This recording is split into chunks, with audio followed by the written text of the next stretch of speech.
No, I think you should be nervous because this is a very important thing, but have the confidence to overcome that in the moment, right? Mm-hmm. Yeah. I think it's important to, throughout the whole process, right, to be ready for everything. And that's what the interviewers want to see from you as well. Ike-san, doko ni sundemasu ka? Hello, everyone, and welcome back to the Deskwarmers podcast. I'm Ike. I'm Matthew. And today we're doing something a little bit different than what we've done for the previous episodes. Yeah, that's right, Ike. Today it's just going to be the two of us. And the reason for that is we know a lot of our viewers, we've heard a lot in the Discord as well, that their JET interviews are coming up very rapidly in the next couple of weeks, actually. Mm-hmm. So we're hoping today to focus on the JET interview process, give a little bit of tips, our experience, and hope to ease your nerves a little bit. Yeah, this may turn out to be a shorter episode. We may go 2 hours. Who knows? We're going to get all the tips and tricks that we know from our experience out into the open for you to consume and to learn and to be prepared and to feel prepared. Because it's not just about being prepared. You have to feel at the top of your game. Do you think so? I agree completely. I think a lot of it comes down to your attitude during the interview. And what the interviewers are looking for is they just want to see your confidence. They want to see your interest. We all know at this point, once you've gotten the interview, that they've liked you enough to get you this far. So you don't have to, worry that it's going to be, just a cold open. They've read your statement of purpose before. Yeah. They know a little bit about you, and they're going to want to just hear more about you. Yeah, you've been through the first trial and tribulation. You had that moment of near panic opening your JET application email and seeing, hey, you've moved on to round 2. Like Ike said, they read your statement of purpose. They know all about you in your application. They're ready for that. They have the information, in fact, on hand as they're interviewing you. So all you got to do is be yourself and tell the truth. Yeah. And the other good thing I'll set the scene with as well is once you've gotten to your interview process, there's a pretty high, from what I've heard, acceptance rate after that point. So is that true? I think the biggest kind of cutting of the applicants actually happens during that initial application period. And so once you're in the interview, of course, they're not going to accept everyone. And, it still is a little bit at stake, but you can feel good about yourself that you got that far already. Mm-hmm. Yes, feel good. From here, it's just working a crowd, really. I mean, maybe you can't put it all to working a crowd, but I think being confident with the information you have to say and selling yourself, because the interview is all about selling yourself. Yeah. So, Matthew, should we talk about a little bit how we prepared for the interview first? Totally. Yeah. So, do you want to start, or I can? Yeah, go? I can start. Go ahead. I think, and what I've heard and what I had researched and what I found was that the main 2 things the JET interviewers are going to ask you about. One is, like you mentioned, your statement of purpose. And what that boils down to a lot is they just want to know more about you. They want to hear about your experiences, why you want to go to Japan. So you should just be really familiar with what you wrote. Hopefully you would be. And the second part that a lot of the questions come from is there are resources online that will say top 100 JET questions, interview questions. And so what I did is a few days before the interview and then leading up to it is I went through those 100 questions and I just answered out loud how I would if the interview was asking me those. And that really helped me get prepared because a few of those questions are something that might be a little more challenging to think of on the spot. I remember one of those top questions was what 3 things would you bring with you to Japan, for a lesson or something? And so a question like that, you might not be necessarily prepared for if you're just answering immediately. And so luckily, that was a question that I had prepared for because it was written online. And then it was a question they actually asked as well. And so being kind of ready to answer those questions, I think does a lot of help for you. Preparation is a really big part of this.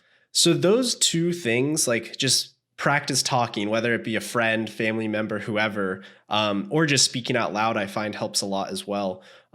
Those were the 2 ways that I was really made sure I was prepared for. Yeah. And I think beyond that, it just comes down to how well, you can interview. And by that, just how well can you make eye contact? How well can you be confident in yourself?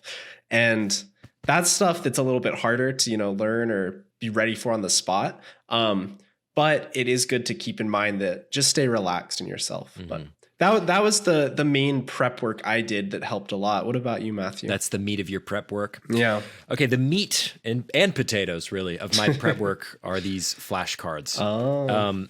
So like you, I went through some of the 100 most popular questions that the JET program people ask you during your interview.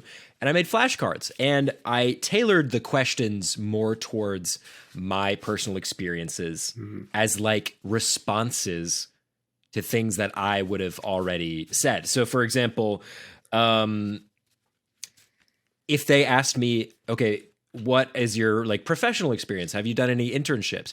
I did an internship in Washington, D.C. when I was in college. So this question right here on this flashcard, what did you learn from your internship in Washington, D.C.? It's not just general stuff that you have to be prepared for. You have to be prepared to back up what you've said on your application, because, part of this interview process is vetting that you are the person you say you are. And like without a question, about the things that you put onto your resume and onto your application.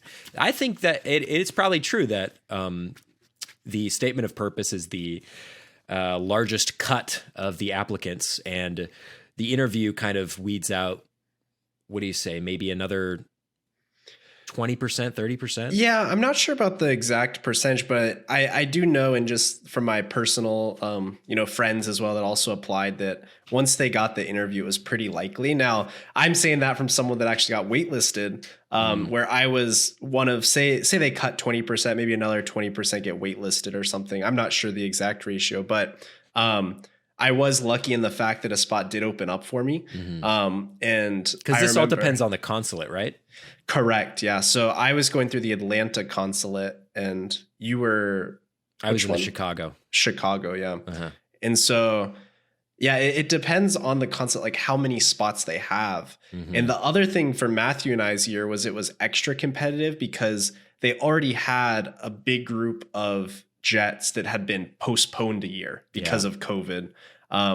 And so there weren't, I don't think, quite as many spots available to us because they were kind of holding those for the jets that had already been accepted in the prior year. But there was a big need for jets in high schools and elementary schools, but not enough. Not as many people could fill that because they're backed up on COVID restrictions and correct things like that. Yeah. But needless to say, I mean, even if you do get waitlisted, just know there is hope, because, I felt my world crash around myself when I heard that memo. But luckily I did get a call, and I guess answer your unknown numbers too, because I don't actually do that very often. But I did get a suspicious call from Atlanta. And I remember answering it, and they were like, "Do you still want to go to Japan?" And I was like, "And you're yes. like, hold on, let me put down the curry. What were you eating? Curry, spicy curry? I was on the way to Thai food to pick up Thai food, yeah. And put down the curry. I was like, yes, I'm very much interested. Go pick up some sushi. But so I also want to say, and if I can use this as a segue, to what you might expect in the interview, along with these flashcards, I have 2 more sections of flashcards: Japanese practice and questions to ask the interviewer. Correct. We are going to get to a few of those a little later. But Ike, from what you remember, what did the JET program interview consist of? Yeah. That is a good point as well, Matthew. You definitely want to prepare those other 2 things as well that we can discuss. But the actual meat of the interview, typically there's between 3 and 4 interviewers that are interviewing you. And they are made up of JET alumni, maybe the JET program kind of administrative administration, and then also sometimes some like Japanese people. And the reason for these kind of mixes is they'll have the JET alumni ask you some questions, the administration ask you some questions, but there are a few parts of the interview. So one is going to be kind of just getting to know you to ease you in. So that'll mainly consist of questions related to your statement of purpose. Then they are going to ask you some questions maybe about teaching or how well equipped you are to be living in a foreign country, and or even like your strengths and weaknesses. So these are those questions that are going to come from those like top 100 questions. And I do find that, at least for my interview and what I've heard from a lot of people online too, is all of the questions that were on those top 100 lists, there were no questions like outside of that list. So that is something to keep in mind too. Not to say that there, of course, won't be, but I have heard from a lot of sources that that was the case. You could have some unique hobbies that they ask about and how that would directly apply to your skill set as a teacher in a foreign country. I know that was the case for me. Correct, yeah. And I think the prompting or the stance you want to take during that interview is just, you want to be positive, like we said, confident, but it's important for you to go off the same attitude that you had in your statement of purpose. So I know for a lot of people, they write about how well they are equipped to live in Japan, or maybe past study abroad experiences, or even teaching experiences. And so at the end of kind of every question, as you're wrapping it up, I would really recommend like just honing in that, hey, I am qualified to be a teacher, right? That I do want that as well. Even if you don't believe it in yourself, convince yourself otherwise. Be delusional. I'm telling you right now, be delusional in your interview. You need to get across that you can do it. You are the person for the job. And you should be convinced to yourself if you want other people to know that. So even if you have any doubts, any reservations, hide it. Yeah.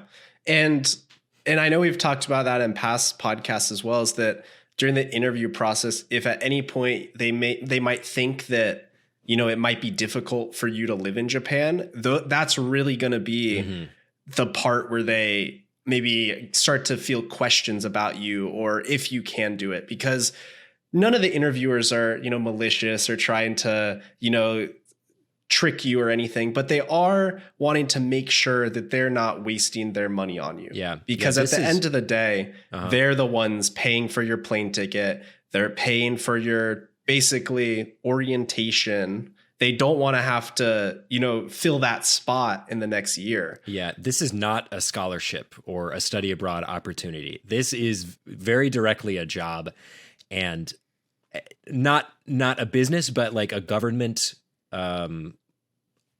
program that's paid for by taxpayer dollars.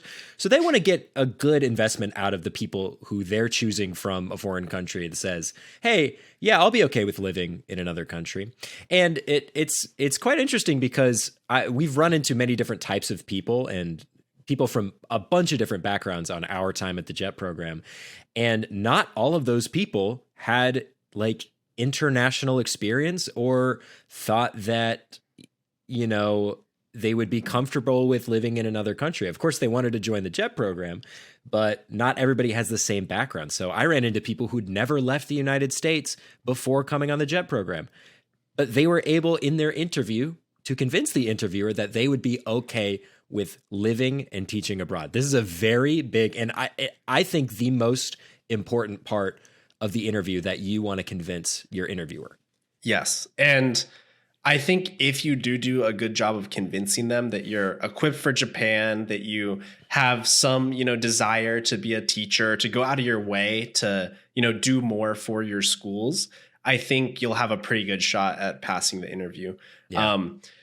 What I have heard is, and I think this was one of the questions that also hurt me and could be the reason, at least I was thinking after, of why I didn't get immediately accepted, was during the like strengths and weakness question or something. I think one of my weaknesses was I said, oh, like it might be harder for me to get to know new people or to like put myself out. Some way I said like it was difficult for me to put myself out there. And I don't think that should have been the, you know, my response to that question. I think when I was talking about weaknesses, it should have been maybe lack of teaching experience or something else that that can be, fixed or that can be like worked around, I guess, because improved upon, because I think that was one of the main reasons where they started to wonder like, oh, can he actually handle living abroad? Even though I already had, it was more just, you had to reconvince them, Okay. So in the interview, yes, we have I did kind of skip your question. I apologize. No, okay. You have your introduction, kind of get to know you, ask about some questions on your application, things like that. The kind of strength and weaknesses. Are you okay with living in Japan? What will you do in XYZ circumstance if this happened to you? Those types of questions. Then they have a mock lesson, which doesn't happen in every interview. Not every interview. I did not have a mock lesson. I had half of a mock lesson. So we can talk about that. And then they have a Japanese portion of the interview, which I've heard didn't happen in a few interviews I've seen, but I believe is supposed to happen in most. For whatever reason, I think the person who spoke Japanese that was supposed to be doing the interview wasn't able to come that day, and like they just decided not to have it. I don't really know. This is conjecture. I don't even know if it's true, but it is what I've heard from some people. And then they have an opportunity at the end for you to ask some questions, or they should. And you should definitely ask those questions, but we'll get to that at the end, maybe. Yeah. And that's a good kind of outline of the typical process. Yes. But like Matthew hinted at, it's not all the same. Mm-hmm. Like, for example, I did not have any, mock lesson that I had to do. For me, it was just a lot of those, getting to know you questions, and then some just like questions to figure out, how well you would be in Japan. And then it did jump straight into the Japanese questions for me. Mm-hmm. And the Japanese questions as well, they get harder as you can keep answering, they'll keep getting harder. They will make them harder for you. And even if you can do a little bit, like a little bit's enough. Yeah. That section of the interview, supposedly, and what they'll also tell you during the interview is that it cannot hurt you. It can only help you. Yeah. And so even if you know absolutely zero Japanese, which is the case for a lot of the accepted applicants as well, that section will not actually like impede them from accepting you. Mm-hmm. And what I think Matthew mentioned too on a previous episode was it's good to practice maybe a few very common basic phrases in Japanese. So what your name is. So how you say like, my name is, right? So I don't think we should do a Japanese lesson here. I'm also kind of shy now. Watashi o namae wa Mashu desu. Or Ike tomoshimasu. Either way. But there's certain ways to say it. But what I recommend is knowing how to say what your name is, maybe how old you are, what state you're from. And then beyond that, I don't think... No, let's do it. Let's do a little mock Japanese interview. You can do it. I have my questions here. It's all written in Romaji. So do you want me to ask you, or do you want to answer? No, I'm asking you. Oh gosh, I'm scared now. You're much better, much well equipped. Maybe you should ask me because I know less. But no, these are all very easy. I didn't even get to any of the hard questions. Did they actually ask you those questions though? They asked me. Yeah, they asked me. Okay. A few of the questions that I've written on here, but by the time it got up to the level where I wasn't able to answer them, I think they asked me like, "Do I often go to the library?" And I'm like, "What? What are you talking about?" Anyway. All right. What do you have for me, Matthew? I'll do my best. So, genki desu ka? Hai, genki desu. Are we gonna translate, or do we not need to translate? Sure. I mean, that means how are you? How are you? Okay, these are not in order. Yes, okay. I'm good. Nansai desu ka? 僕は20歳です。So 20 or 21歳です. Well, that was, I guess, when I was interviewing. Yeah. So, and you could say 私は. So I am, 私は21歳です. So I am 21. Or I guess I was 21. Ike-san, どこに住んでいますか? So where do you live?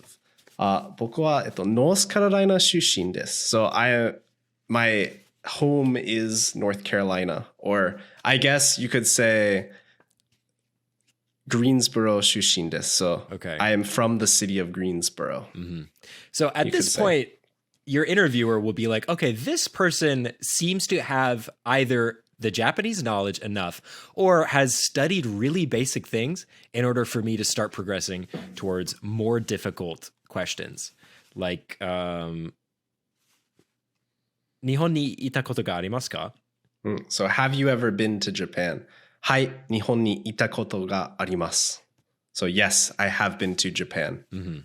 And then and so the way I'm answering too, and you will notice this as well if you're able to pick up, very, very sasuga, very impressive. But pretty much whatever they ask you, they'll ask it in a question form, and then you can just rephrase it as an answer, which is actually very typical for, Japanese language. Is they'll add a ka at the end, which is like a question mark, but then you can just basically say the exact same thing they said, just without the ka. And it now becomes a statement. And so if you, depending on your level, if you can elaborate. So if you said, have you been to Japan? I could say, 2年前行ったことがあります. So I went 2 years ago or something like that. But it's like Matthew said, if you can answer a few basic questions, it'll at least show that you kind of practice or prepared, right? Whereas if you can't answer anything, it won't hurt you, but it's also not going to help you at all. Yeah. And the flow of mine real quick too. So at this time I had studied Japanese for 3 years in college. And so I think I got through maybe like 6 or 7 questions, and they'll say like, what is your name? Like, where are you from? And then it's like, do you like to travel? And then I'd say like, yes. And then it was like, when you travel, like, do you typically go alone or with other people? And so now it's starting to get a little bit more elaborate. And then after that, it was maybe 1 or 2 other questions. And the final one that kind of stumped me was, this was like COVID time. And so they were like, what do you think people should do to combat like COVID? Like, do you think they should like stay at home or go out or something? And I think I just very simply answered. I was like, people should stay at home. And then they were like, okay, thank you for the Japanese interview. So really they're on your side. People are rooting for you during this, and they're going to make it easy in the beginning just so you can feel confident about yourself. Yeah. They're not antagonistic. They're not trying to get you out of the interview and stump you. Correct. And I do, think don't be too worried about that section, right? Like if you are super anxious about, the Japanese section is going to really like do me in, or maybe you just don't feel comfortable even answering some of those basic questions, like definitely don't feel bad about yourself for that either. Yeah. It's more important to answer those other questions very well. Yes. Yes. Sell yourself. And you are an English teacher after all, not a Japanese teacher. Or you will be. You will be. You will be an English teacher. And in fact, repeat that mantra to yourself. Right now, everybody at home, after you've clicked the subscribe button and left a like. And joined our Discord. Which I'm hoping you all have already done. Think to yourself right now, I will be an English teacher. In Japan. You've got the job. Exciting. You got the job. If you've convinced yourself of it, you can convince other people of it. And I do want to talk about that mock lesson.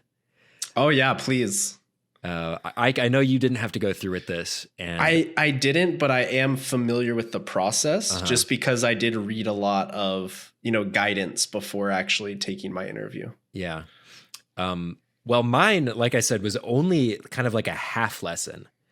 I think my consulate wanted to speed things up with the interview because they had a lot of people to get through that day, so they didn't want everybody like, hey, here's what kind of grammar point we're learning today, or here's a list of words that the kids will learn today, and how would you go about making a lesson?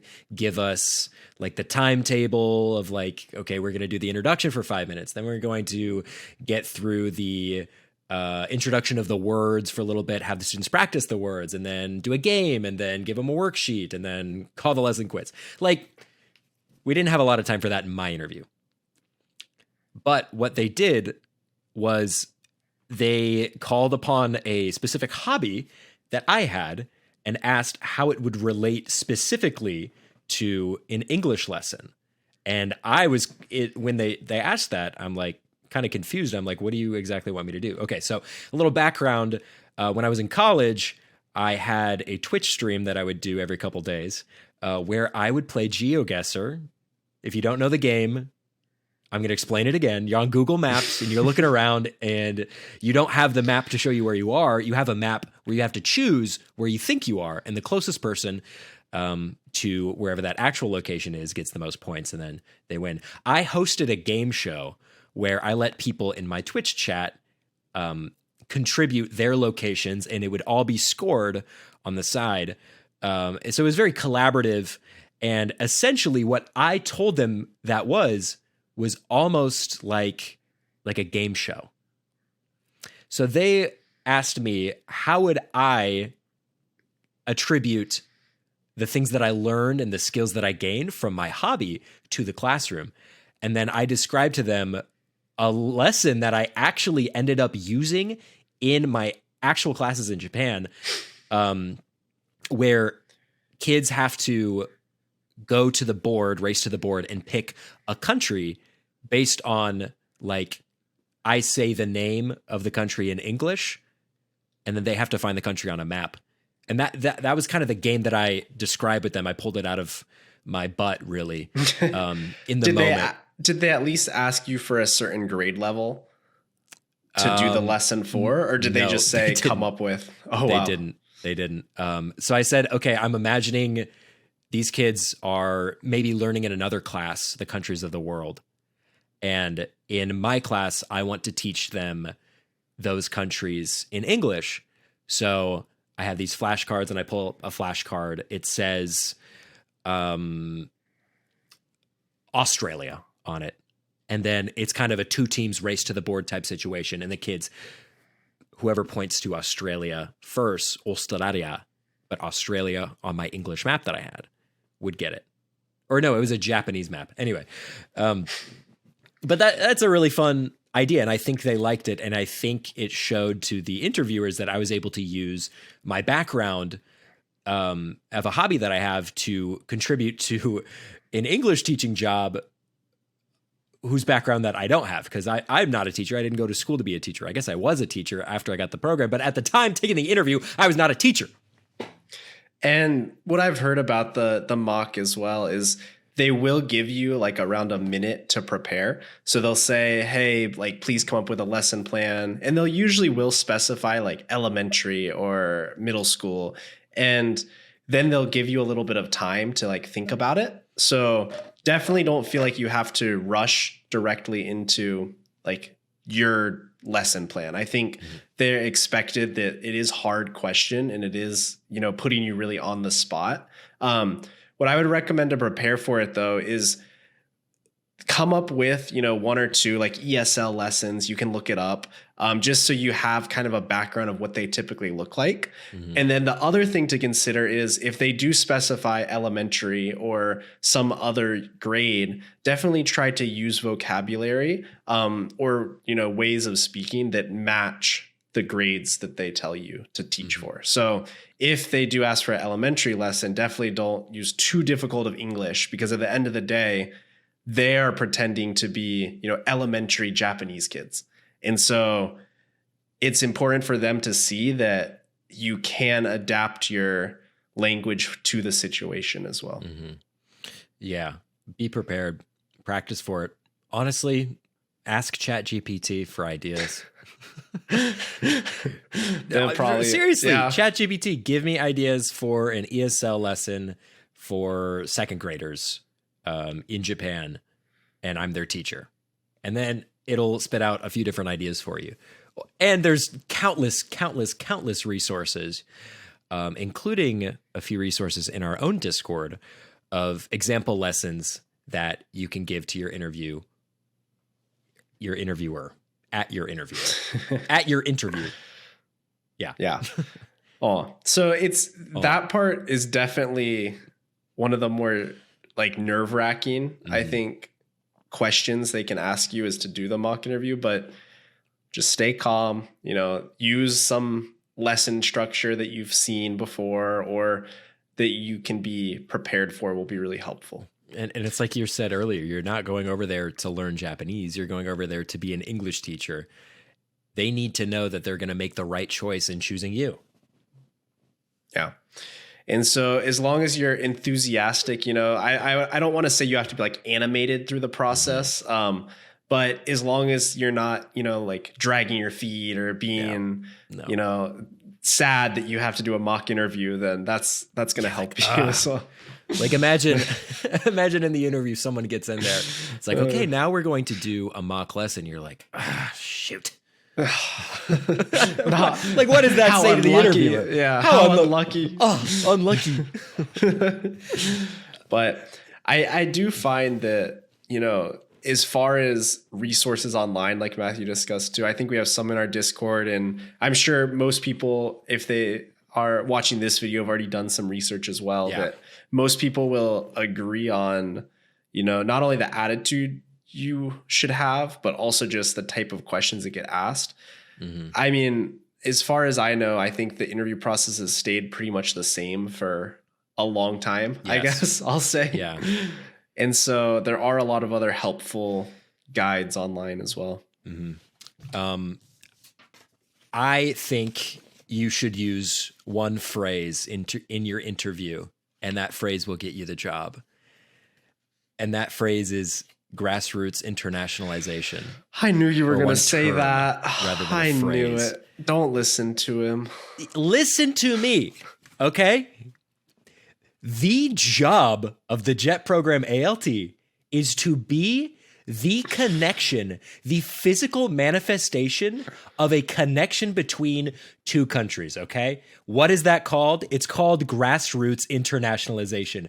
It is the policy of the people who run the JET program, the Ministry of Education and Development. I forgot the name of the ministry in Japan, but it's the job to promote connections from the ground level. That's called grassroots internationalization. And if you use that, I don't know, it's using the terminology in your actual application, in your interview, and that shows a lot. I'll say at least make sure you understand the concept before throwing that word out, Matthew. We can't at least have, these people just using that as a token phrase, and then they can't sully the good name of that phrase. I love that phrase, that term. Yes. I know the other part that was really important though is the questions at the end. Yeah. Because I also prepared some questions to ask, and even if they don't give you the time at the end, even if they don't say, hey, do you have any questions for me? I think you should make sure you still ask questions. Yes. So even if the interviewer is like, okay, like, thank you for your time today, or something like that to try to close it out, I would definitely suggest saying, oh, well, I did have one or two questions for you all, because at the end of the day, it is also about you and where you're going. Mm-hmm. And so we want you also to feel comfortable with the decision, right? Mm-hmm. And so if you do have some lingering, desires about maybe just the JET program, or it is a good opportunity to talk to the alumni, because typically the interviewers, at least one of them will be a JET alumni. Yeah. So yeah, that's true. It's a good opportunity to plan some things out, and then it shows that you care as well. So in any interview process, yes, you should be asking questions. It shows that you're motivated to learn more about the position that you want. Don't be afraid that it's like, oh no, it's going to show that I'm unprepared and I don't know like what I'm getting myself into, so I'm not going to ask the question. I've had that thought before, but at the end of the day, this is the job that you're going to get.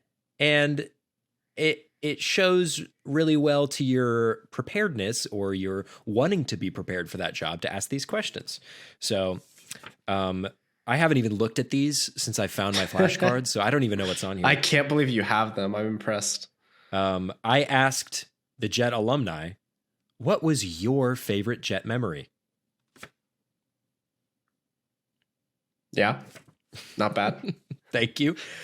I think I wanted to get the alumnus person to think back to the fond memories. And see if they really enjoyed it. And to make a positive connection between my interview and then thinking about their positive memories and my application. So that could be like, oh, this person made me happy when I interviewed them. Boom. Psychological.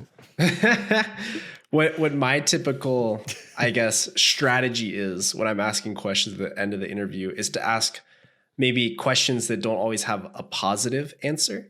And then that tees me up into providing like a response. So for example, if I was like, well, what was the hardest thing for you? So basically the opposite of your question, but what was the hardest thing for you by working in the JET program? And then if they say, oh, like the culture shock or something, then that gives you a good opportunity to reply and be like, oh, well, I'm really equipped for that. So I wouldn't say maybe that you don't want to diminish their feelings, but it's a good way to say that maybe I understand that that's like kind of a risk or something, but that I'm capable of overcoming that as well. Yeah.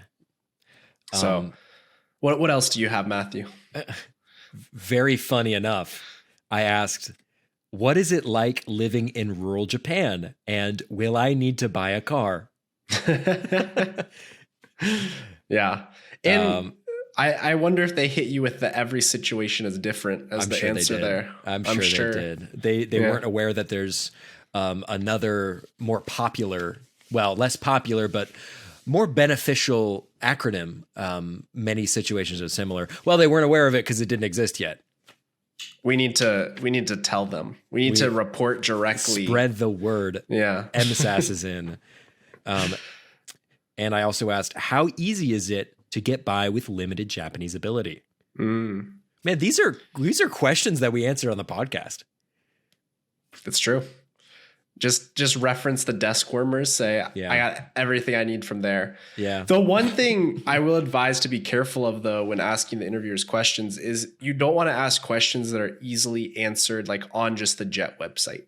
So I think there's certain things that, especially at this stage in the program, that we already know, I guess, like maybe something like, well, how is my placement determined, or like something that's maybe they can't really answer, right? Because something like that, it's just like, oh, it's based on whatever's available, and it doesn't provide like Matthew said, either a strong connection to your interviewer or a way to actually learn more. It's more just like they might think you don't know about the process or something. So I think it's important to ask questions that are maybe a little more personal to them as well, is what I would recommend.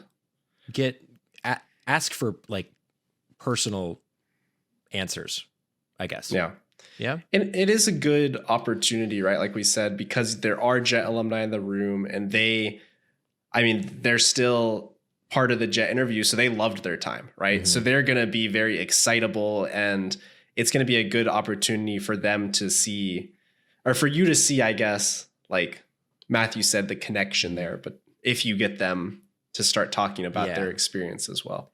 Okay. So you are so prepared for the interview. You got that confidence, that G-sheen. You got that G-sheen within you. You're so confident. You're willing to make good eye contact. You're sitting up straight. You're like, I am so ready for this interview. The day of the interview comes.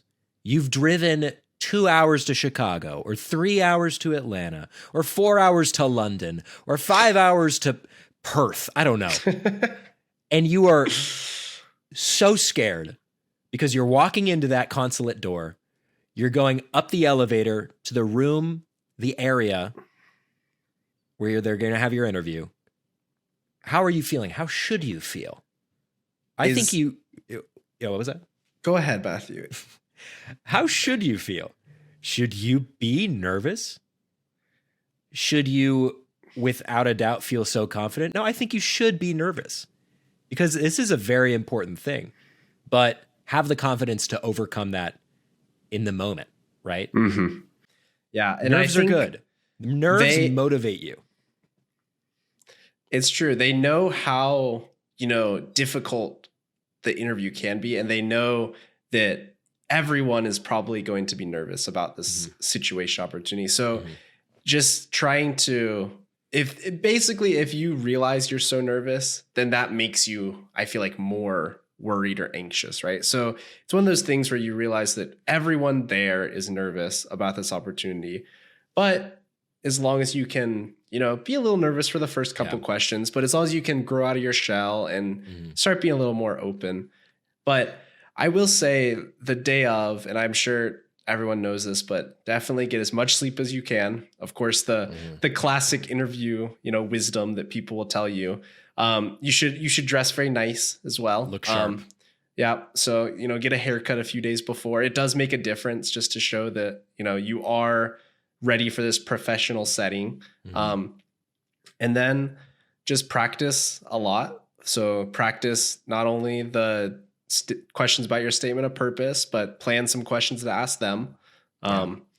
And yeah, I think anyone can do it. Anyone can do it, but not everyone should. You got to be the person to get that job. That's what I mean by that. I was wondering where you were going. No. That job is for you and you alone, and you're going to go out there and take it. Okay? Like, bad confidence. Like, I'm talking overconfident. Okay? Actually sell it to them that you need this job. Not that you need it or that you are the one to have it. That'll get you anywhere, right? That's not only words of advice for the interview, but maybe even just for living in Japan as well. That's true. Don't fake it till you make it. Actually try and do your job, and you shouldn't have to fake it. But if you find yourself in a situation where you need to fake it until you make it, you better fake it till you make it, because then you're going to start making it. You getting me? I am picking up what you're putting down. Thank you. And Matthew, I realized that I failed your jet interview to me because my Japanese level it's just gotten worse. Oh, I misanswered one of the questions. Wait, what? You said "Doko ni sunde masu ka?" Where do I live? Yeah. And I said my hometown is North Carolina, which I don't know if that checks out, man. I should have said North Carolina ni sunde masu. Oh no, Ike. What are you gonna do? So don't second guess yourself either. Well, that's why you got waitlisted, right? Probably. No. Once the interview is over, though, as well, you did the best you could, right? At the end of the day, there's no point in regretting or feeling that you could have done better, because as long as you prepared as much as you could, that's all that not only the interviewers can ask of you, but that you can ask of yourself. So I think it's important to also have that mindset after the fact that at this point, you've done everything you can. Now it's up to them to decide, if you can make it. Yeah. And I think you deserve to, no matter who you are. I mean, as you have heard in our previous episodes, Matthew and I, we had a great time in Japan. And I mean, that experience really did change my life. So I hope that anyone or that everyone can get that opportunity as well. Yeah. Don't go there just because it's a fun trip to Japan. I think by this point, the people who are in the interview process probably already know that there's something bigger at stake.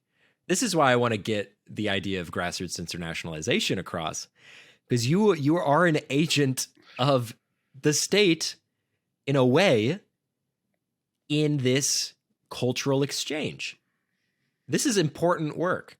This is government-backed work. This is taxpayer-funded work. You're not over there for a vacation, although it's very fun, and they would love for you to have a great time. They would love for you to have a great. I can't even speak. The power of this job is just overwhelming me. And the impact it has on people and on communities.